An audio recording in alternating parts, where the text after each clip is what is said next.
दोस्तों, आगे बढ़ने से पहले चैनल को सब्सक्राइब करें। अगर कोई सभ्यता इतनी एडवांस हो जाए कि वो पूरे तारे की ऊर्जा इस्तेमाल कर सके, तो वो सभ्यता कैसी होगी?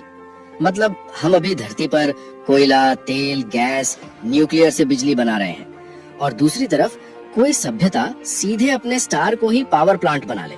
यही आइडिया है डायसन स्फीयर। डायसन स्फीयर कोई साइंस फिक्शन नहीं है। इसका आइडिया 1960 में भौतिक विज्ञानी फ्रीमैन डायसन ने दिया था। उसका सवाल बहुत सीधा था। अगर कोई सभ्यता लगातार आगे बढ़ती रही तो उसकी ऊर्जा की जरूरत कहां तक जाएगी? उसका जवाब था, पहले ग्रह की सारी ऊर्जा, फिर अपने तारे की पूरी ऊर्जा। अब समझो डायसन स्फीयर क्या होता है। ये कोई ठोस गोला नहीं होता जो तारे के चारों ओर लपेट दिया जाए। वो प्रैक्टिकली नामुमकिन है। असल में ये हो सकता है लाखों करोड़ों सैटेलाइट्स का जाल जो तारे के चारों ओर घूमते हो और उसकी ऊर्जा पकड़ते हो। अब इसे ऐसे समझो, सूरज हर सेकंड इतनी ऊर्जा छोड़ता है जितनी इंसान पूरी धरती पर लाखों साल में इस्तेमाल करता है। अगर कोई सभ्यता इसका सिर्फ छोटा हिस्सा भी कैद कर ले तो उसके पास ऊर्जा की कोई कमी नहीं रहेगी। अब सवाल आता है, क्या ऐसी सभ्यता मौजूद हो सकती है? यहाँ आता है कार्दाशेव स्केल। टाइप 1 सिविलाइजेशन अपने ग्रह की सारी ऊर्जा इस्तेमाल करे। हम अभी भी टाइप 0 है। टाइप 2 सिविलाइजेशन अपने पूरे तारे की ऊर्जा इस्तेमाल करें, यानी डायसन स्फीयर वाली सभ्यता। टाइप 3 सिविलाइजेशन पूरी गैलेक्सी की ऊर्जा कंट्रोल करें।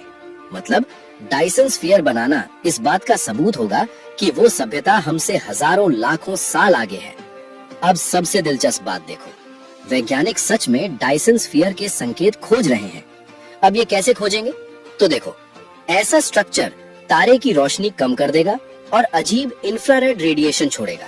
हमें कुछ ऐसे तारे मिले भी हैं जो नॉर्मल तरीके से बिहेव नहीं करते। उनकी रोशनी अजीब तरह से घटती बढ़ती है। क्या वो डायसन स्फीयर है? अभी कोई पक्का नहीं कह सकता, लेकिन पॉसिबिलिटी को नकारा भी नहीं जा सकता।